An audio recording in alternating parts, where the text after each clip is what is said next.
Boker Tov, il est 8h, heure de Jérusalem, 7h, heure de Paris. C'est l'heure du premier journal d'information sur Studio Kalita, relayé par Radio J. Et le premier titre ce matin concerne la cybertechnologie. Des experts en cybertechnologie remarquent depuis l'annonce d'élections anticipées en Israël une activité inhabituelle sur les réseaux sociaux israéliens. Il s'agit essentiellement d'une activité de guerre psychologique qui serait dirigée contre les utilisateurs israéliens et qui aurait des liens clairs, voire même très clairs, avec la Russie. Ces experts affirment que cette activité met surtout en exergue les débats et polémiques politiques au sein de la société israélienne. Ils ont également indiqué que la Russie ne serait pas la seule à être impliquée. L'Iran aussi le serait, mais de manière nettement plus limitée. Ces informations font suite aux révélations du chef du Shin Bet, Nadav Argaman, qui avait mis en garde il y a 2 jours contre l'ingérence d'États étrangers dans la campagne électorale. Hier, on a compris qu'il s'agissait de la Russie, puisque de leur propre initiative, les Russes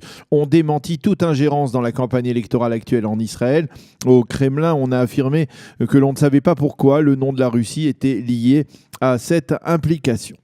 Ceci étant, on a également appris que le conseiller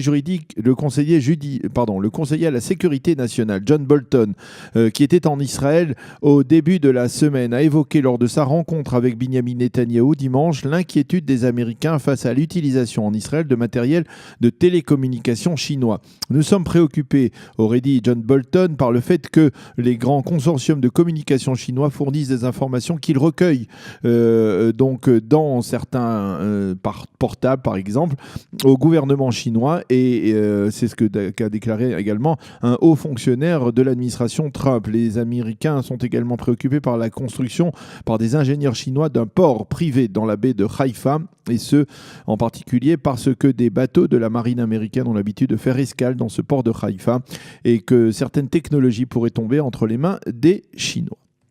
C'est assez rare pour être mentionné. Plusieurs ONG qui œuvrent généralement à la défense des droits de l'homme lorsqu'il s'agit des droits des Palestiniens ont lancé hier un appel au Shin Bet afin qu'il respecte, je cite, les droits élémentaires de suspects, des suspects qu'il interroge, qu'ils soient juifs ou pas.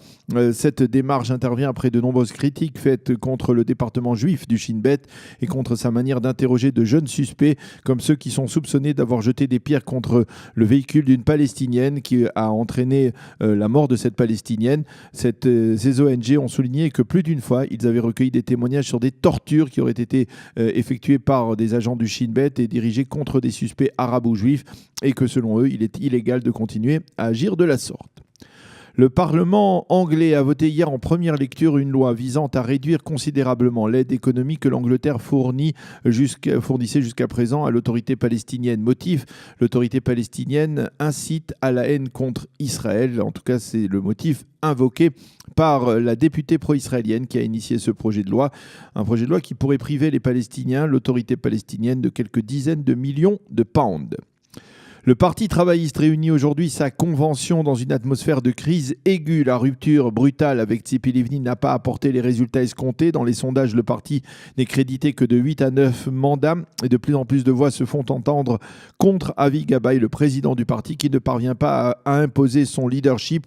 Pour Gabay, cette convention sera déterminante, pour ne pas dire dramatique, surtout en perspective des prochaines primaires du 11 février prochain. Il entend en effet faire valider par les membres du comité central 2 exigences. La première est de lui réserver 2 places dans les 10 premières places de la liste électorale afin qu'il puisse introduire 2 candidats séduisants qui ne seraient pas obligés de passer par les primaires. De nombreux députés travaillistes qui doivent eux-mêmes franchir les primaires sont très critiques envers cette décision. Ils craignent de ne plus être membres du parti ou membres de la 21e Knesset et ils s'opposent donc farouchement à cette initiative.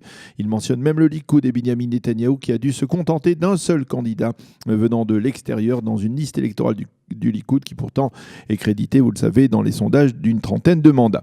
La seconde requête d'Avi Gabay serait de modifier la constitution travailliste, là encore en sa faveur, ce qui ne plaît pas du tout à certains députés. Si le comité central devait repousser ces 2 requêtes, cela serait perçu comme un véritable désaveu public du président Gabay et pourrait conduire à sa démission ou même à sa destitution. C'est en tout cas le souhait exprimé par de plus en plus de députés travaillistes et cela plongerait le parti dans une situation sans précédent à moins de 3 mois des élections.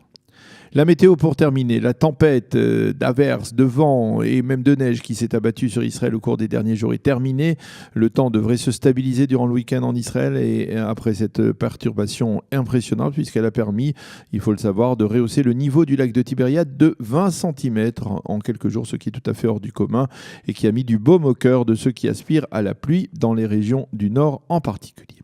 Les températures seront en très nette augmentation. Il fera 11 degrés aujourd'hui à Jérusalem, 17 à Tel Aviv et 21 degrés à Eilat. C'est la fin de ce premier journal d'information. Nous allons marquer une pause musicale et on se retrouve avec notre invité, l'invité de la rédaction, le colonel Olivier Rafovitz.